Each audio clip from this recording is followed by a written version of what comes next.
પહલગામ હુમલાના 26 શહીદોની યાદમાં બૈસાનમાં સ્મારક બનાવશે જમ્મુ કાશ્મીર સરકાર। જમ્મુ અને કાશ્મીરના મુખ્યમંત્રી ઓમર અબ્દુલ્લાએ પહલગામના બૈસાન મેદાનમાં 22 એપ્રિલના આતંકવાદી હુમલામાં મૃત્યુ પામેલા 26 નિર્દોષ લોકોની યાદમાં સ્મારક બનાવવાની જાહેરાત કરી છે। આ નિર્ણય પહલગામમાં આયોજિત પ્રવાસન ક્ષેત્રના પ્રતિનિધિઓ સાથેની બેઠક દરમિયાન લેવામાં આવ્યો હતો, જેમાં મુખ્યમંત્રીએ જણાવ્યું હતું કે આ સ્મારક માત્ર શ્રદ્ધાંજલિ નહીં, પરંતુ આતંકવાદ સામેના સંકલ્પનું પ્રતીક પણ હશે। મુખ્યમંત્રી ઓમર અબ્દુલ્લાએ જણાવ્યું હતું કે આ સ્મારક ભવ્ય અને ગૌરવપૂર્ણ હોવું જોઈએ અને તેના નિર્માણ માટે જનતાની સૂચનાઓ પણ લેવામાં આવશે।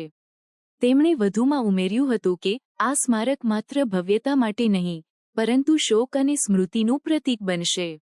આ બેઠક દરમિયાન મુખ્યમંત્રીએ જણાવ્યું હતું કે આતંકવાદી હુમલાઓથી ડરવાની જરૂર નથી અને સરકાર પ્રવાસન ક્ષેત્રને પુનઃસ્થાપિત કરવા માટે તમામ પ્રયાસો કરશે। તેમણે જણાવ્યું હતું કે પહલગામમાં કેબિનેટની બેઠક યોજીને તેમણે આતંકવાદ સામે મજબૂત સંદેશો આપ્યો છે કે જમ્મુ અને કાશ્મીર શાંતિ અને વિકાસ માટે પ્રતિબદ્ધ છે।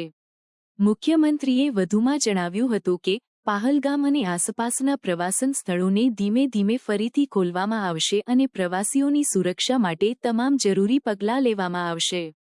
તેમણે જણાવ્યું હતું કે સ્થાનિક લોકો અને પ્રવાસન ઉદ્યોગના પ્રતિનિધિઓ સાથે મળીને સરકાર આ ક્ષેત્રમાં ફરીથી જીવંતી લાવશે।